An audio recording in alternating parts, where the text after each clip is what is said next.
how many people do you know who struggle with their health?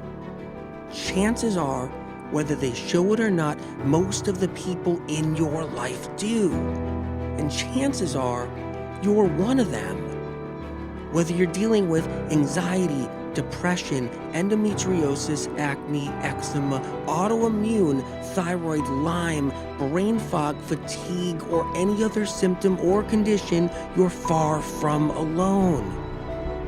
Living with symptoms has become the new normal. So no more guessing games. It's time to get answers. Welcome to the Medical Medium Podcast. I'm Anthony William. It's quite simple. You go to the store, you go to the produce section, and you see these yellow objects.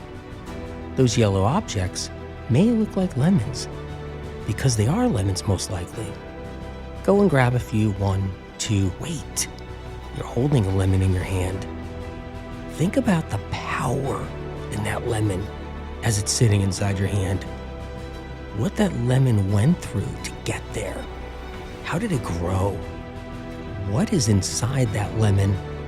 What does that lemon possess? But at the same time, think about how it was created for you. Put the lemons in your basket and start to head out. Check out, get into the car, have your friendly little lemons beside you, and start the journey because lemons have a lot of healing power. What? Yeah, it's more Novocaine. Ow, ow, wow. I didn't eat a lot of lemons.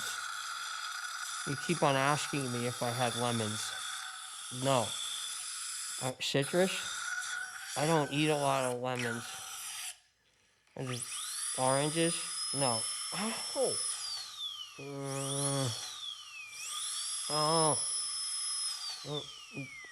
Last year I had a lemon meringue pie. I had a lemon tart last year. It was just a lemon tart. I didn't drink any lemon water. Oh, I had one lemon water. Yeah, it was 10 years ago. I had the flu and I had lemon tea. Can you give me another shot of Novocaine? It's hurting again. Okay, I'll avoid lemons.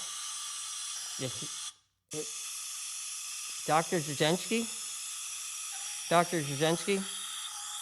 I'll avoid lemons if you want me to. I won't do any more lemons, even though I only had one lemon last year. Wait a minute. I had the lemon candy. I had a lemon candy. I had a piece of gum that was lemon flavored. Okay. There are some rumors out there. You often hear it. Lemons are bad. Lemon water is bad.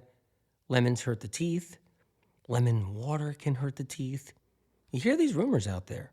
A lot of people worried, a lot of fear in the health community. It's like, hey, I'm drinking lemon water. Oh, you're going to lose all your teeth. Hey, I'm doing this lemon in the water. I'm doing it wrong. I'm doing it in hot water, but I'm doing this lemon water. And the dentist says, no, that's bad. You're going to lose all your teeth. That's why you have teeth problems, because for all the lemons you've been doing. It's from all the lemon water and eating lemons and lemons in your life. That must be it. It's all the citrus. But how many people are really eating that much citrus? How many people eat lemons every day? You talk to somebody and you ask them, it's like, how many lemons do you eat? I'm sorry, sir. Sir, how many lemons have you eaten this month? And you'll be surprised. You'll hear them go, lemons? Not even part of my diet. When's the last time you've been in the dentist, sir? Well, I go in a lot. I have 8 root canals, a couple of crowns, got a couple of tooth implants, dental implants, and I go in there often. Oh yeah, and I got some receding gums. See, the truth is, people aren't eating that much lemon. So it's not like part of their diet, right? It's like, what did you have for dinner? I ate a lemon. It was pretty good. I threw the lemon on the grill, put the lemon in my plate, and I cut it in half with a fork and knife. And I stuck the fork in and I ate the pieces of lemon, the rind and all. Just finished it up. It was a good meal. Oh, stuffed. That was good. Yum. I was full. My whole family was full. I gave each one of my kids a lemon, you know. Let's see, my grandfather came over. We gave him a lemon too. He sat down, he stuck his fork and his knife into the lemon and he cut it open. He said, "Oh, just like I like it. This lemon is medium rare. We're having a cookout next week. Everybody's invited and we're going to have lemons. That's what's on the menu, just lemons." In my friend's wedding, I went to my friend's wedding, and you know how they all usually offer chicken and fish? Like you're sitting there at the reception and you're like, okay, you got chicken or fish options, right? Well, my friends decided not to have chicken or fish. They decided to have lemons. So everybody was at the wedding and everybody had lemons because that's all everybody eats. It's just lemons, right? Well, that's the crazy thing is that's what everybody for some reason thinks in some weird kind of dimension, some strange different dimension on the planet or the universe. It's like, just know everybody's eating lemons and that's the cause of everybody's problems, I guess. But when you really think about it, how much vinegar is in their diet? How much vinegar? Is it like salsas, dressings, mustards, relish, ketchup, or just vinegar in food all the time? It's even in packaged food. It's everywhere. People are drinking gallons and gallons of vinegar throughout their life. 10 years go by, they're drinking gallons. They've consumed gallons of vinegar. Two decades go by, it's lots of gallons of vinegar, right? And then think about chicken. How many chickens do people eat? A lot of chickens. Okay, how many chicken wings have you eaten? Well, or how many buffalo chicken wings have you eaten? Think about it. Now, if a bird has 2 wings, does a bird have 4 wings? Or does a bird have 2 wings? I think a bird has 2 wings, right? So a bird doesn't have 6 wings, right? The bird doesn't have 10 wings. You can have a whole big plate of chicken wings, and that's like 10 birds, 20 birds worth of wings. But when you add all those wings up every year, and as the decades go on, it's a lot of chicken, and a bird only has 2 breasts, right? Chicken breasts. But yet, how many times do you order chicken breast? I know people, they order it every night. They go out and they have chicken breast every night. Chicken sandwiches, chicken in different ways. They always have lots of chicken breasts, right? The white meat. It's like, how many chickens does that add up? 10 years. Look, this isn't about being anti-chicken or anti-this. That's not what I'm talking about. I'm just trying to wrap my head around this whole thing. It's like, you can eat 1,000 chickens. 1,000 chickens. We talk to the same person. Did you eat 1,000 lemons in the last 10 years? No, they haven't. They've eaten 1,000 chickens. And then coffee. Let's talk about coffee for a minute. Is everybody putting lemon in their coffee? Because I'm scratching my head on that one there. You know, everybody has coffee in the morning. They got to have their coffee. They walk around with their coffee. Every influencer walks around with a cup of coffee in their hand. It's almost like, what? Do they work for a coffee company? So I'm kind of confused there, right? Coffee 3 times a day, coffee 4 times a day. Everybody's got the coffee going, and I don't see them putting a whole squeezed lemon in that coffee every time they have their 3 or 4 cups of coffee a day. So they're doing 5 lemons, 4 lemons, 3 lemons a day. No, but they'll have 10,000 cups of coffee, 10 years. I don't know. It adds up a lot. 3 cups a day, 365 days a year. It's like you don't say, oh, it's Sunday, I don't drink coffee on Sunday. No, you drink coffee every day. If you drink coffee, you're every day. Most people are anyway. It's not like, yeah, no, I don't drink coffee on the weekends, but I drink coffee during the week. No, you drink coffee on the weekends. So 7 days a week, add that up, and you end up with a lot of coffee, like a river of coffee in 20 years, right? But it's not the coffee causing problems. It's the lemon water, lemon rind, lemon whatever. How much lemon is in your food? And what about takeout? How many times have you had takeout? You know, any kind of takeout. Like, I talk to people, that's all they do is have takeout all the time. Yeah, Sometimes your takeout's not from the greasiest, disgustingest restaurant or something. Sometimes it's from, good quality food, good restaurant, but it's still takeout. It's takeout every minute. It's just, oh no, we're doing takeout tonight. Not doing takeout again. How much does it add up, right? But what you'll notice is during all those years of takeouts, it wasn't about lemons, was it? I mean, think about it. Was your last takeout all about lemons? Did you get like a bunch of lemons in your takeout? How much lemon was in your food at your, your last takeout? And takeout is just one thing. I'm just talking about driving up to the window into restaurants, right? That kind of takeout too, not just takeout where, hey, call in an order, have it delivered, and then they're at the door, or you go pick up an order. But either way, there's a lot of takeout going on. And then look, hey, if you went just one time a week at 52 times a year, that's a lot of takeout. But did you do 52 lemons? No, a lot of people don't do 52 lemons. It's not kind of the best thing to grab when you're in the store. It's not that interesting. It's a lemon sour. It's like, don't want that. I want that slice of pizza. I want that bag of chips. I want something else. I'll take anything else, but I don't want that lemon. And how many cows, right? Have you had a burger? How many burgers? It adds up pretty quick, right? Quarter pounder, half pounder. A friend of mine was like, I was at this Best Burger restaurant. They do 1 pound of meat in their burgers. 1 pounders. It's incredible. They got like onion rings on the burger. There's a big old toothpick going through the top with a little ribbon on top. There's all kinds of sauces and cheese on that big old burger, but it's 1 pound of meat. That could be a quarter pound of meat, eighth of a pound of meat, half a pound of meat, but it adds up. How many burgers when you're a kid? And this isn't about, like I said, we're not sitting here ripping apart Animal Protein Day or Vegan Day. That's not what this is about. It's just how many burgers have people had, or steaks or meat. It adds up. Next thing you know, you ate half a cow. 10 years go on, you ate 2 cows. Maybe you had 5 whole cows.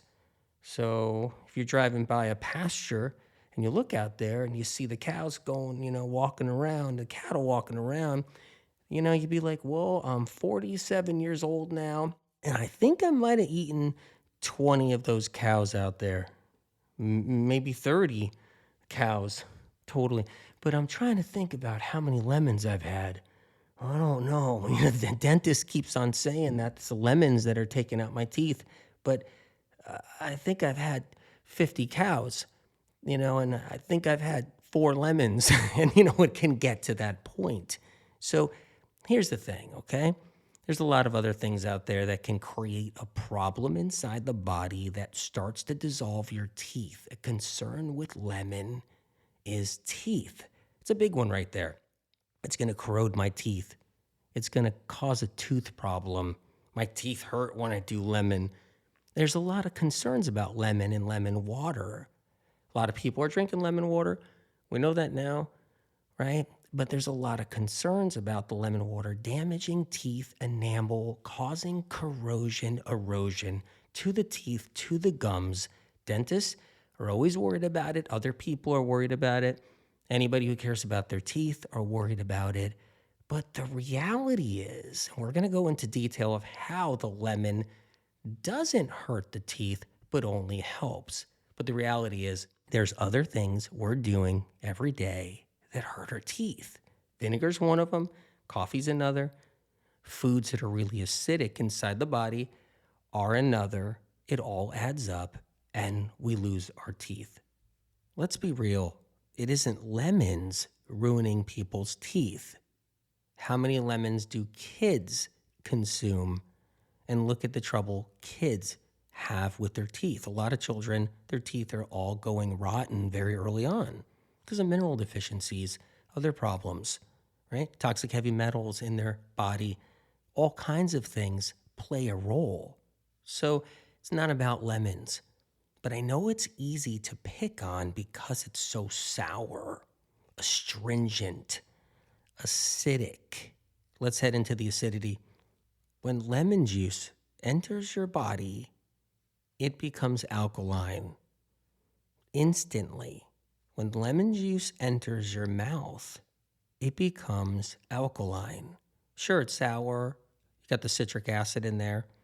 So you can feel how kind of sour and acidic it is when you first have it. If you squeeze a little lemon juice straight into your mouth, you can feel it. But it goes alkaline instantly. The calcium in the lemon interacts with your saliva and your HCl and turns into something wonderful. See, calcium, which lemons are high in, is really alkaline, very alkaline. It's what the body uses. It's that kind of calcium. See, the lemon tree, the roots search for the mineral. So it's searching for the mineral. So you got a lemon tree, it's sitting there in the lemon grove. The roots of the lemon tree are going deep into the sand, the sandy loam of the earth, hitting that clay too, and only searching for calcium deposits. Of course, those roots are taking up water, those roots are taking up other minerals, but calcium's the big one right there. There's a reason for that. It's to get calcium inside the fruit, the lemon. See, calcium in a lemon neutralizes the bad acids. That's what we're filled with. All of us are filled with bad acids. We walk around with bad acids. We eat foods that create bad acids. Now, you wouldn't think a piece of bread is acidic, right? Put a piece of bread in your mouth. Just you do that. It doesn't kind of seem sour. It doesn't seem, acidic. Place a piece of chicken in your mouth, maybe some cheese, right? Doesn't seem acidic, but it really is acidic. Now, cheese has calcium, but that's a different kind of calcium. That's not the calcium that's in a lemon. It's a different variety of calcium. But see, calcium is what leaches out of your bones and your teeth. It leaches to buffer real acidic foods and beverages, like coffee. So if you're drinking your coffee, calcium leaches from your teeth and your bones. You're having vinegar, calcium leaches from your teeth and bones. It leaches out of your bones and your teeth to get into your bloodstream and neutralize those acids. Now, when you're doing lemon juice or having lemon or lemon water, you're fighting against all those acids. You're fighting against acid-forming foods. So you're battling the bad when you have your lemon water. So we live our life, we consume all these acid-forming foods, acidic foods. When they enter the body, they're really acidic. We don't know it. And then we lose our calcium reserves every single day. So we're not in the dental chairs, we're not in the dental visits and in the dentist office and in the dentist chairs because of lemons. We're in there because we've been doing all these acidic foods all these years, and it's been building up, and we lose our calcium reserves. The vinegar, the coffee, that's just a couple of things. There's so many more things we consume and eat that create a teeth problem, that create tooth problem, that create bones to actually become porous, leach out calcium. So we're already doing that with a lot of things we consume and eat throughout our life. And then you pick up a lemon and it catches a bad rap, a really bad rap. And we get afraid of it, scared of it. And then when we learn in the health scene and we're doing things for ourselves in the health scene, you're going to get a group of naysayers out there that seem like experts. They seem like they've done their research and they're experts, and they'll tell you, don't do that lemon water, you're going to destroy your teeth. You often hear people say, well, when I do some lemon water, it hurts my gums, or it hurts my teeth, or hurts my tooth.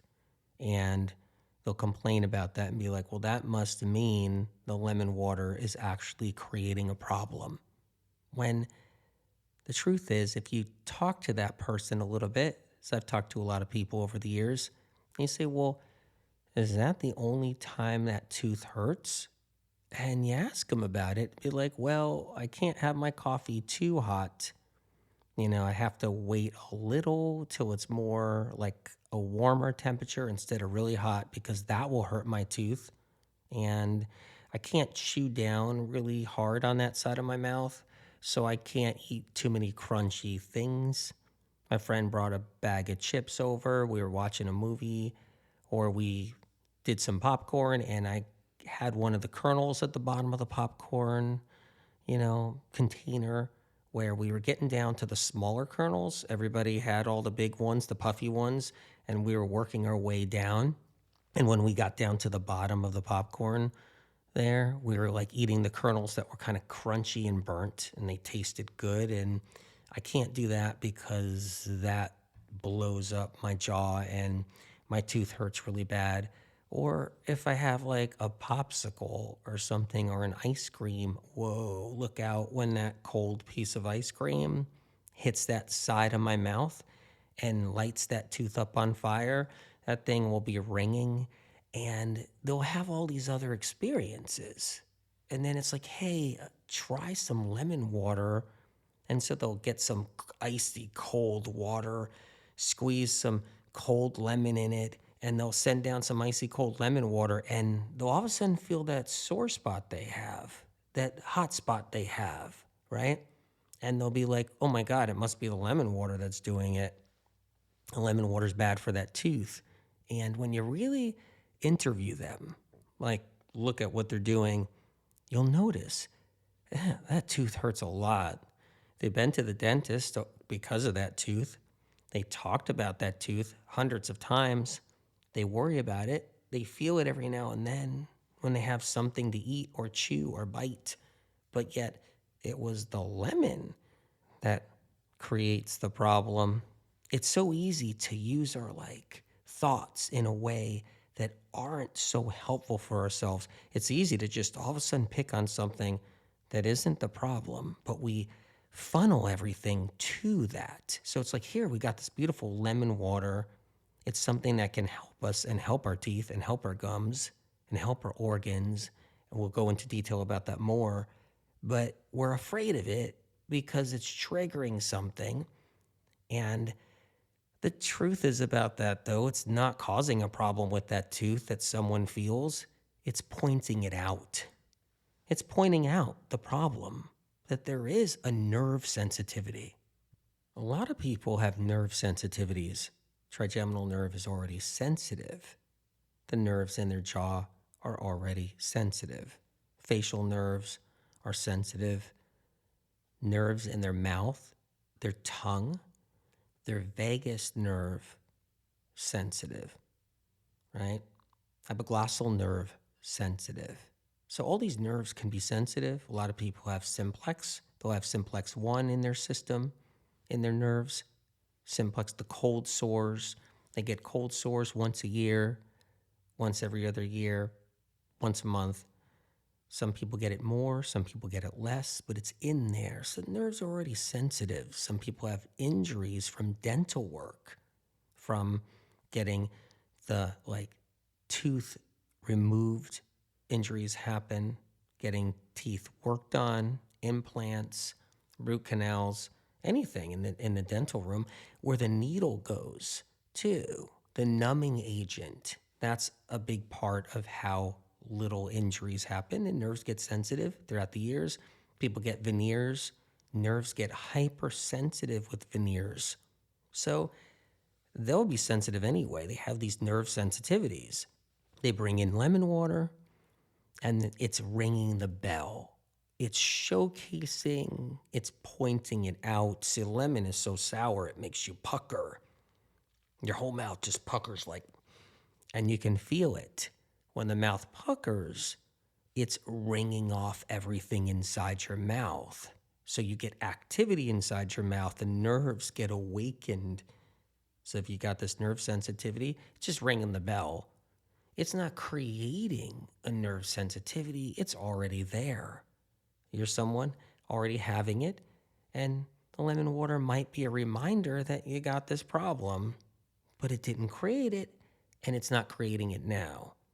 And then you get the handful of people who their teeth were on a level of being so deficient and problematic throughout their lives that they didn't know the crumble factor was on its way. So what does the crumble factor mean? It means you're going around, you're living your life, you wake up, you go to bed, you wake up, you go to bed, the years passed, you're doing your thing, and all of a sudden, oh my God, my teeth are coming apart. Something's wrong here. My dentist tells me I got a bunch of cavities. Something's wrong. My teeth are starting to fall apart. And it just starts to happen. It's like a time capsule. Your teeth are time capsules. And lemon water did not bring you to that point in your life. And then you have the people that were on the trajectory of getting sick. They were on their way to getting sick, but didn't know it. They just didn't know it. Maybe they had some symptoms already. They got into the health realm to try to find answers. They're doing things, taking things, doing different programs, changing their diet, and they're already doing the move and groove with whatever their symptoms are and what their life is. But then they were on the way to getting sick or sicker, but didn't know it. They picked up a shingles virus 3 years ago, didn't know it. They contracted 2 Epstein-Barrs 3-4 years ago, didn't know it. They contracted 1 or 2 simplexes, maybe cytomegalovirus, maybe something else, just stuff that happens. We can't avoid it. We can contract these things in restaurants, drinking off of other people's glasses. Just getting a tattoo, things can happen. It's not saying you don't have to stop getting a tattoo. You don't have to do whatever. It's whatever you want to do. But the point is we pick things up along the way, maybe a new relationship, and we're on the trajectory of getting sick. We just don't know it in our life. Maybe something inside of us, since we had mono back in college, a dormant Epstein-Barr, is peeking its ugly head, and we're 38 years old now. So we're 38, we're 39 years old, and our immune system starts to drop. We have a lot of deficiencies. Maybe we go through some difficult life changes, right? Some trauma, some emotional stress, some losses. Then all of a sudden our immune system drops, and then that dormant Epstein-Barr from college starts to come out, peeks its ugly head and says, I'm here, and then 20 symptoms come on. And right when that's happening, you were doing lemon water because you were also doing some other new things too. And that's all you need to hear from somebody out there to be like, well, what are you doing? It's like, well, I'm doing this, I'm doing keto, I'm doing that, I'm doing this new thing, I'm taking this herb from the Amazon, I'm drinking this fermented concoction, I'm drinking organic coffee, I'm changing my diet, I'm doing some lemon water because I heard it was pretty cool from the medical medium, and I'm drinking some lemon water, and I'm doing this and this. Wait, what? Did you say lemon water? You said lemon water. Yeah, I said lemon water too. Oh man, that's it right there. That's what's doing it to you. Like, that's why you're not well. That's why your teeth are acting weird or your gum hurts. But really what no one realizes, they were getting sick. There's that handful of people. It's not everybody, but there's this handful of people, and they were getting sick, and they were getting the shingles virus. They were getting the simplex. They were getting an upsurge of their Epstein-Barr from years ago. And the shingles virus sitting dormant in our system and then coming out can create a lot of facial nerve pain and trigeminal nerve pain and teeth pain and gum pain, even if there's no rash. You don't need a rash. Cold sore virus that sits inside our system, if you had a cold sore 10 years ago, it's still there, and it's still in the nerves. And when it comes out, boom, nerves hurt, teeth hurt, gums hurt. Canker sores, it's another one.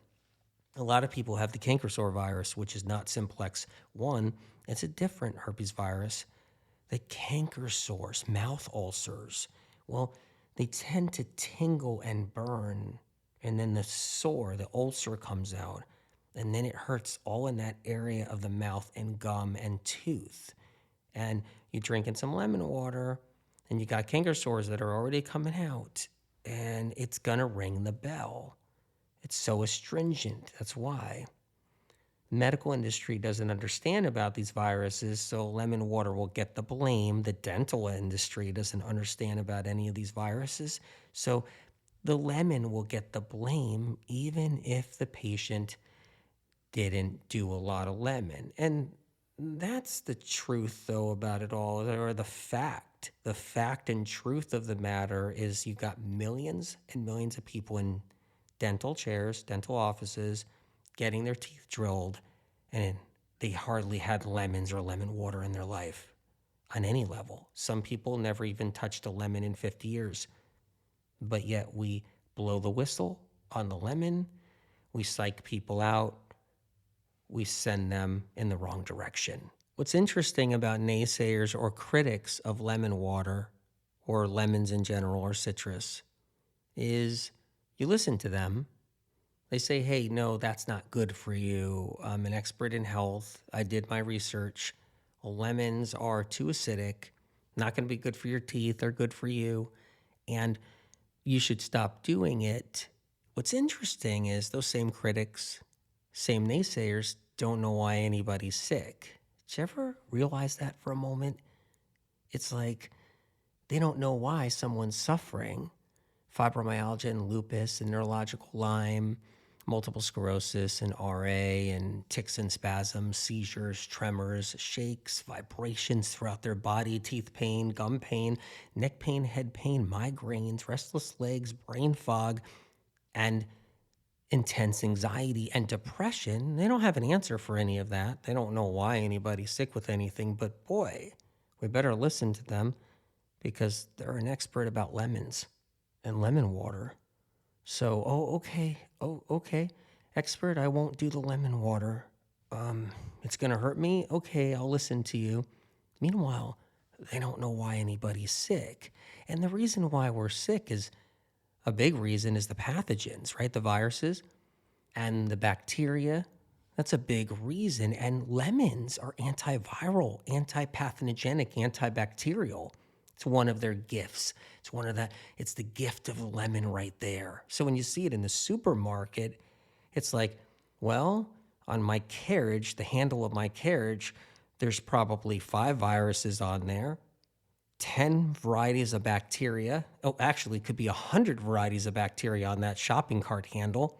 And sitting there in that basket in the produce section is a lemon, which is antibacterial, antiviral, and that needs to go inside my body. But you wouldn't know because science and research, they don't want you to know about all the antiviral compounds, antibacterial compounds, the phytochemical compounds that ward off and thwart pathogens. No one wants to really talk about that. It's an antiseptic against those pathogens, the lemon water.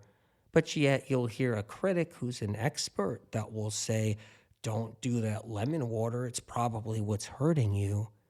Meanwhile, sickness in general is the pathogens, and here is an antipathogenic food.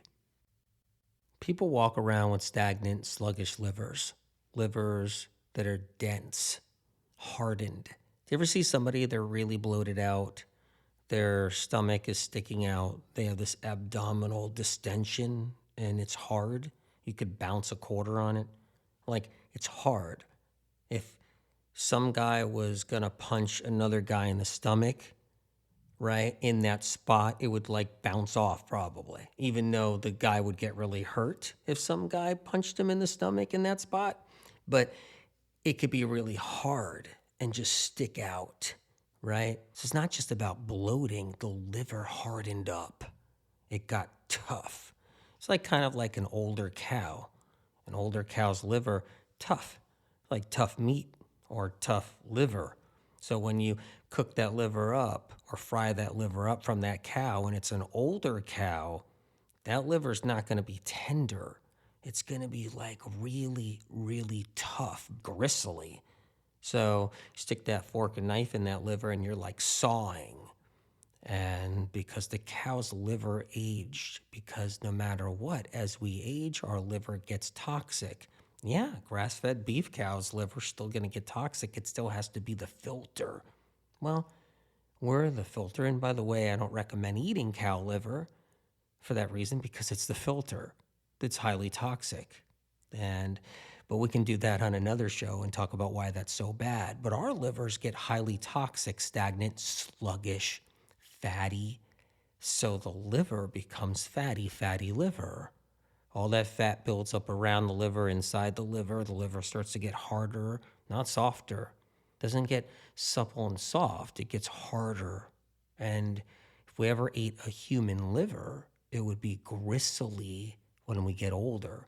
So you get somebody with a highly toxic liver all their life, and it was stagnant and sluggish. And now they're 60 years old, 65 years old, and we took their liver out, and we said, well, I'm going to try this person's liver here. I'm going to cook it up, and it's going to be really gristly. And so there are reasons why our livers get stagnant and sluggish. It's all the toxic exposure, right? It's the pathogens that sit inside our liver. The Epstein-Barr sitting in somebody's liver for a lifetime can make it harder, make it more stagnant, sluggish, and fatty. And then all the different fats in our diet too. We're all on these high-fat diets, and it hurts the liver as we age. And then the exposure, scented candles, colognes, and perfumes, detergents, conventional detergents, right? Those air fresheners that are plugged in everybody's walls everywhere. All the different chemicals we're breathing in every day because of that. And so that builds up inside of our liver, along with other things too. But eventually liver just becomes very tough and very hard. So what do we do about it? It's happening to everybody. And when someone has a liver problem, they end up with the eczema, psoriasis, the vitiligo. They end up with aches and pains and stiffness in the joints and all these other problems. They end up gaining weight. They get the hot flashes and all these other symptoms, because the liver is responsible for so much of our sickness because of the cause of what's happening inside the liver. But how do we defend ourselves? The liver flush, the lemon water liver flush. So lemon water flushing out our liver every single morning. So we got to think about that. We go to bed at night, our liver's like, whoa, you're going to sleep, but I'm staying up. The reason why your liver's staying up is because that's when it's working really, really hard for you. Your liver sleeps a little bit at the beginning of the night, takes a cat nap. And then, as you're starting to go deeper into your sleep, wee hours, right? Your liver is waking up. It's like, back to work. That lazy fool is sleeping right there, and I gotta do all the work right now. Let's see here. Oh, I shouldn't be too mad at my host, because my host is keeping me in them, but my host ate a big greasy cheeseburger yesterday, and my host also drank a little too much coffee, and my host had a bag of chips, and my host had a slice of pizza, and my host had a pulled pork sandwich. So I'm kind of mad. So yeah, okay, I'll call my host a fool, but I got to get to work. All right, enough of that. But let's face it, our livers love us unconditionally. They punch that time clock and they get to work. They actually really care about us.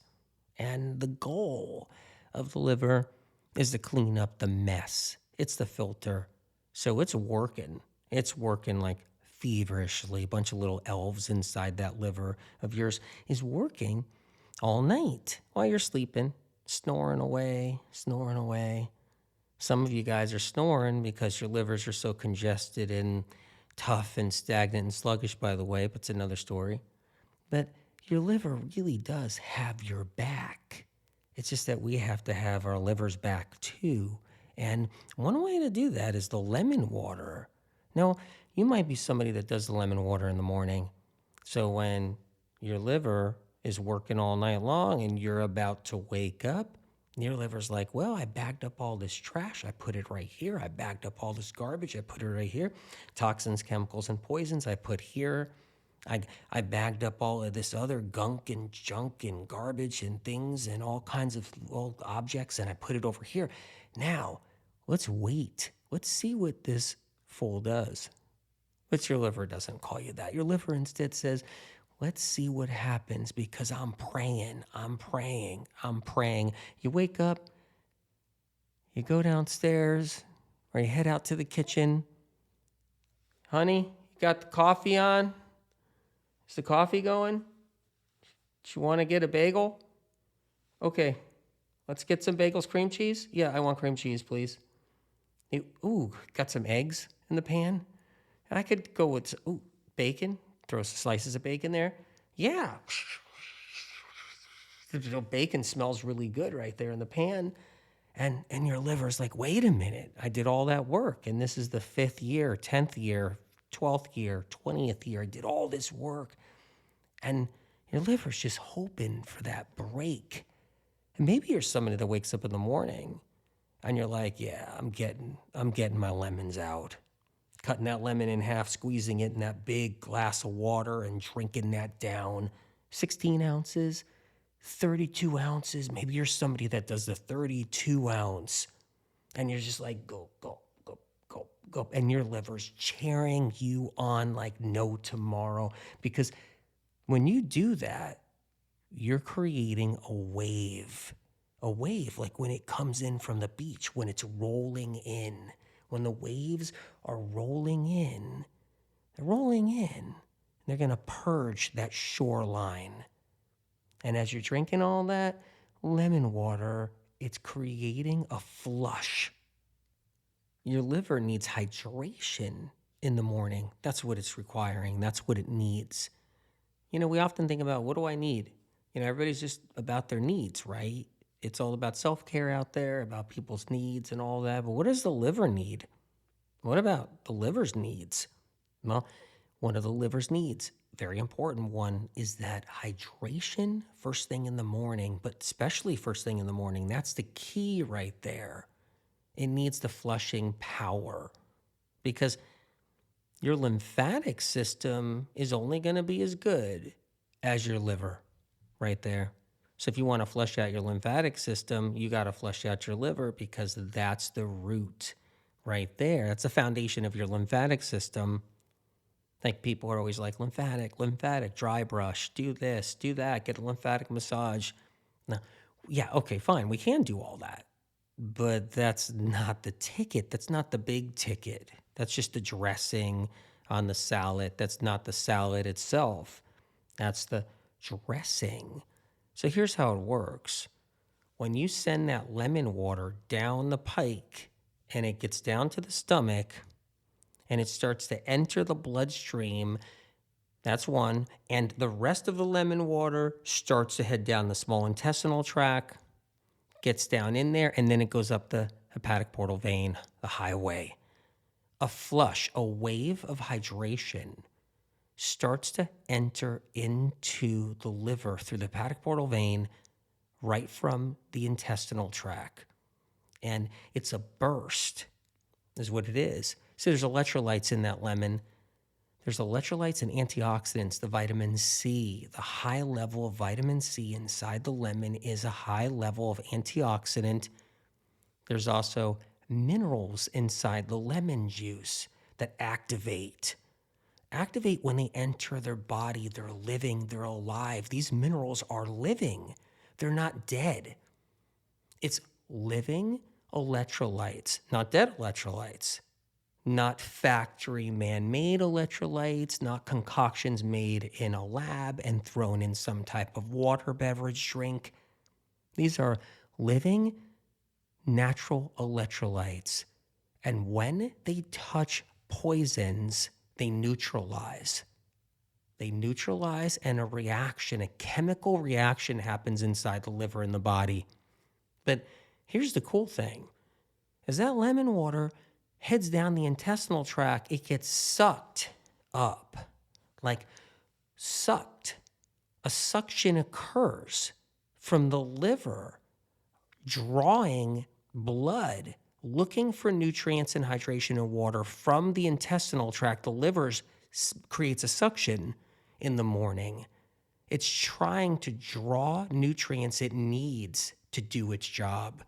And the lemon water is the ultimate factory of nutrients. It's one of the ultimate ones first thing in the morning for your liver to draw that suction, pull that wave of living electrolytes, living water up to the liver to give it a push. That's what it needs. It needs a push to take all that garbage and push it out. So it ends up going up the bile duct, and then back into the intestinal tract for you to discard and poop out. That's the ticket right there. Because you're not eating anything dense or heavy or fatty in the morning. So your liver's like free and clear to do that suction action to bring up those living electrolytes, those phytochemical compounds and trace minerals, and antiviral and antibacterial compounds too. Can't forget about those antioxidants as well, and bring those up the hepatic portal vein, the highway, right into the liver, and then it purges and flushes the toxins and poisons of that day, and maybe even more toxins and poisons from days before. How about years before? How about a decade before? You'd be surprised what gets flushed out and goes up that bile duct and out back into the intestinal tract and then eliminated and discarded. And then there's the bloodstream, the blood rushing out of your liver. That blood has the lemon water in it too. Because you have to remember, your hepatic portal vein was drawing blood through and up. It was also bringing up those living phytochemical compounds, antioxidants, trace minerals, antibacterial, antiviral compounds from your lemon water, but it was drawing that hydration up. So not only did it have a purge going up the bile duct back into your intestinal tract, but the bloodstream itself was going through that liver and then out of your liver, heading to your heart. Now, that bloodstream is going to have some toxins and poisons, but the lemon water is neutralizing, binding on, grabbing onto, and flushing, getting ready to send those toxins eventually out through your kidneys. That's the next part that happens. So you have the combination of both. Excuse me? Excuse me, Anthony? I'm AW. I'm doing the lemon water and I really like it. I'm putting it in hot water. My practitioner told me that it's best in hot water. So I do 8 ounces of lemon water in hot water and I really like this way of doing it. Is that okay? A common mistake, an actual great mistake. When you do hot lemon water, it doesn't work. There's nothing wrong with lemon in your hot tea, lemon in a hot beverage, squeezing lemon in anything like that, lemon in culinary. So you're making a dish, it's on the frying pan, whatever you have the dish going, or you want to add lemon on any of your food that's being cooked or that's really hot, but you lose the power that your liver needs for that living phytochemical compounds, living trace minerals to do the flush of toxins for the liver in the morning. You lose it all because the minute you cook the lemon juice, you changed it. You changed its entire structure, its chemical compounds, its composition, completely destroyed. But wait, not all of it's destroyed. There's still nutrients in there, and there's still some trace minerals, and there's still some phytochemical compounds. Very good. If you want to use that in your tea, you want to make ginger tea, ginger, honey, lemon tea. Nothing wrong with that. It's a benefit to put your lemon juice in that honey, lemon, ginger tea. It's a benefit, absolutely, because it still offers so many things. And the vitamin C can survive enough, and you can get some of that in there too. But you lose so much of the living electrolyte power, the living phytochemical compound, living nutrients and trace minerals and antioxidants that need to be alive, because a lemon has more than one antioxidant. It's got more than the vitamin C antioxidant. It's got dozens of antioxidants, and science and research, they're not worried about looking for those. They're not spending $200 million trying to find all the other antioxidants in a lemon. Just why bother, right? It's not how things work out there.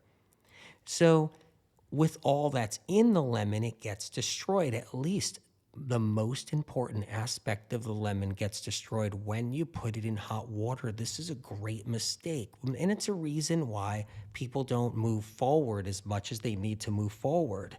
And here's another thing. A lot of people do 8 ounces of lemon water, and that's okay if you want to do that. But if you're doing 8 ounces of hot lemon water, you're not going anywhere. You're not going to really move the needle.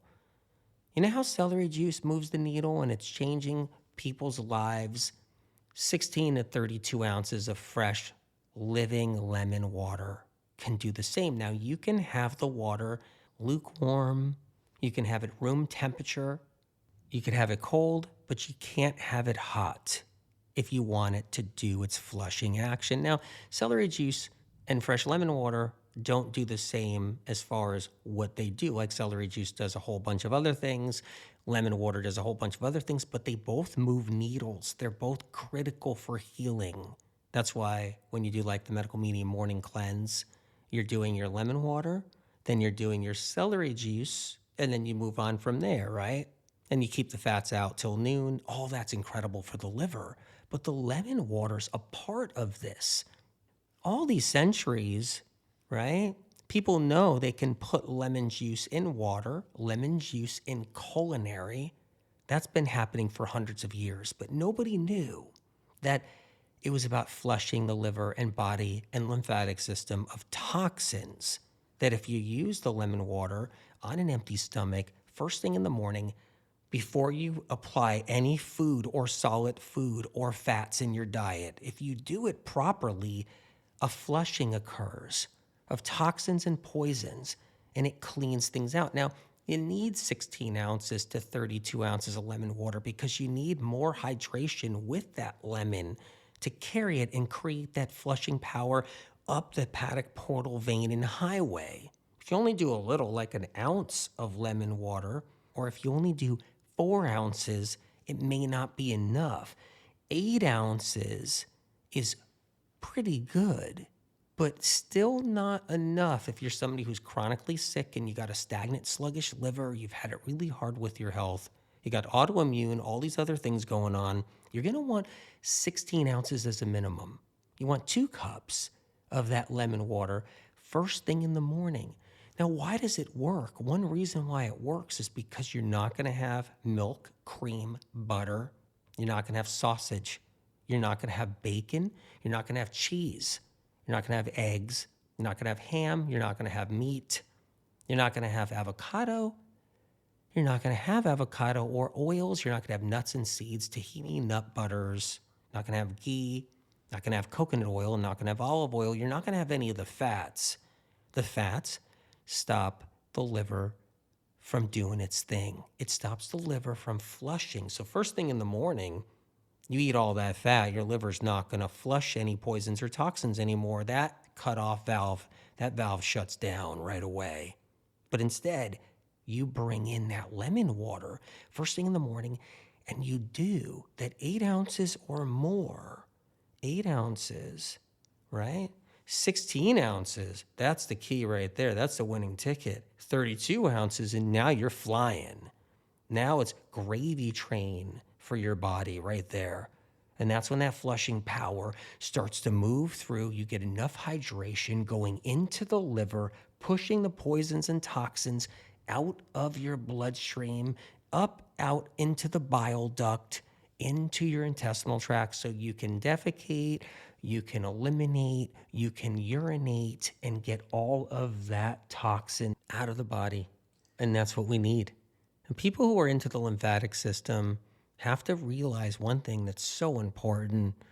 They need to start getting into the liver, because that's the foundation, that's the cesspool inside the body. The lymphatic system is just your overflow. That's just your overflow. It's like, okay, let's take care of the lymphatic system, but forget the liver.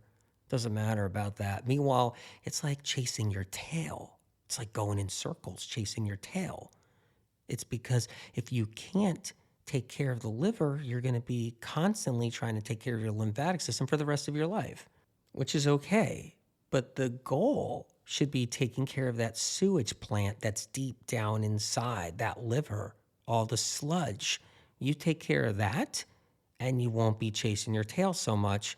You'll have more freedom. Your lymphatic system takes care of itself for the most part because you got the sludge out of your liver. Unless you keep on putting it back into your liver and not doing anything about it ever, then your lymphatic system and your liver is going to be plagued with all that toxin and sludge and buildup and byproduct for the rest of your life. But the lemon water, that's a ticket right there. That's like a ticket on the train to freedom. Because what you're doing is you're giving your liver what it needs. You're looking out for it, and it's got your back, and it's looking out for you. Keep in mind, you have to look out for something. There's toxic lemon juice replacements.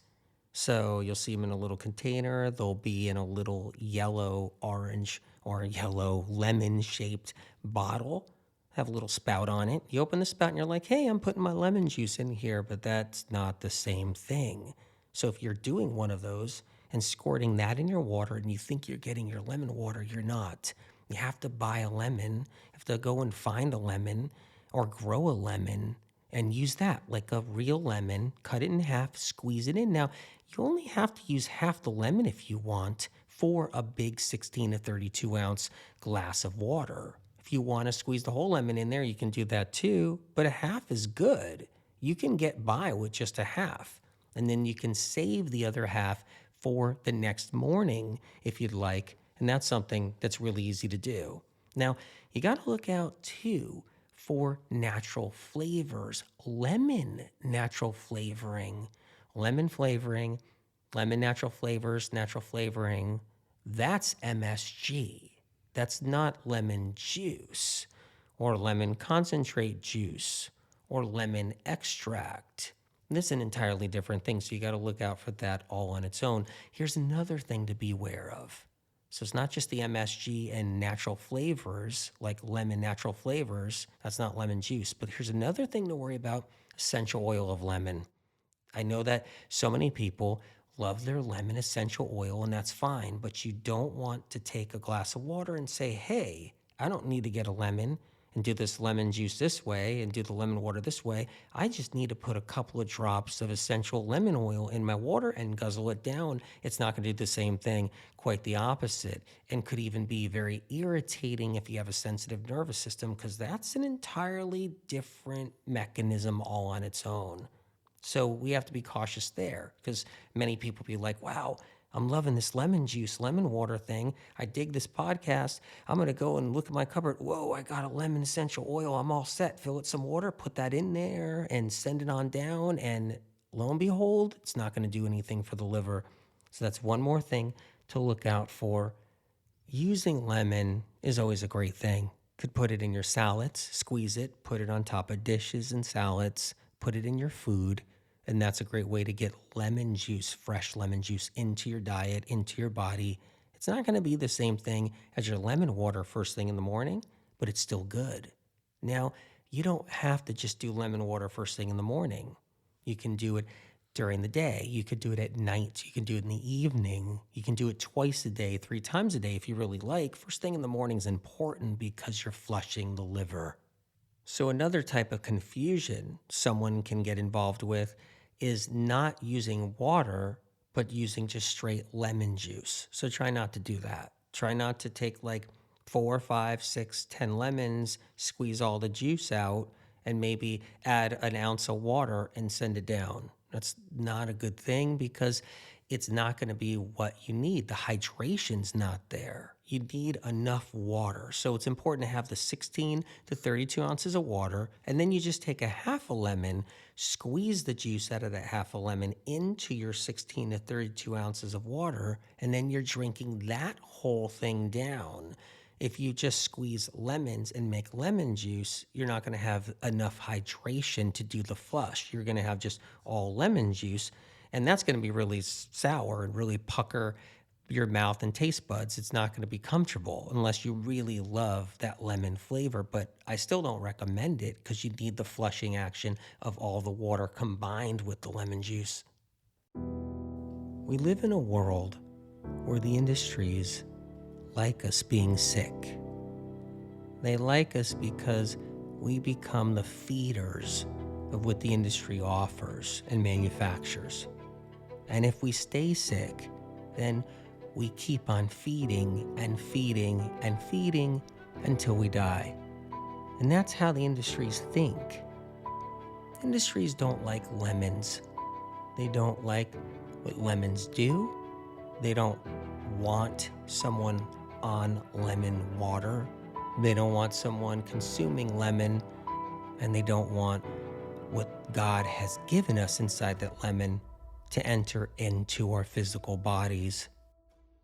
Because as we heal, the industries are less needed.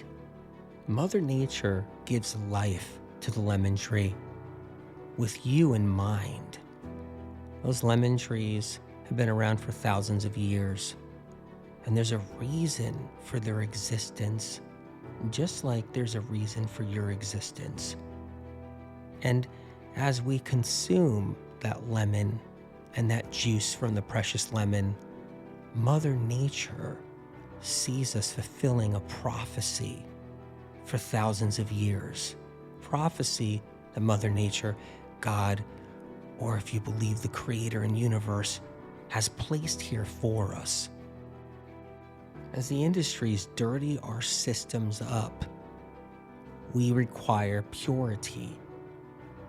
The purifying power of the lemon should never be underestimated. When you hold one in your hand, think about the purity inside that lemon. Think about how it purifies the body, the blood, your organs, your brain, your liver. And think about the mission in your life involving the lemon. It should become a part of your routine, a part of your everyday life. As you walk down the street and take each step, think about what that lemon water and the power of that lemon is doing for you as you're moving, as your blood is pumping, as your heart is singing, as your thoughts are thinking. Think about what the lemon is helping you do, create, perform, and achieve. As the lemon sits on a tree, the sun beats down on it. And as the sun beats down on that lemon, it enters into that lemon. Each week and each month, as the lemon is developing, light is infusing inside the middle and center of that lemon. And that light infuses in us as we partake in what the lemon offers.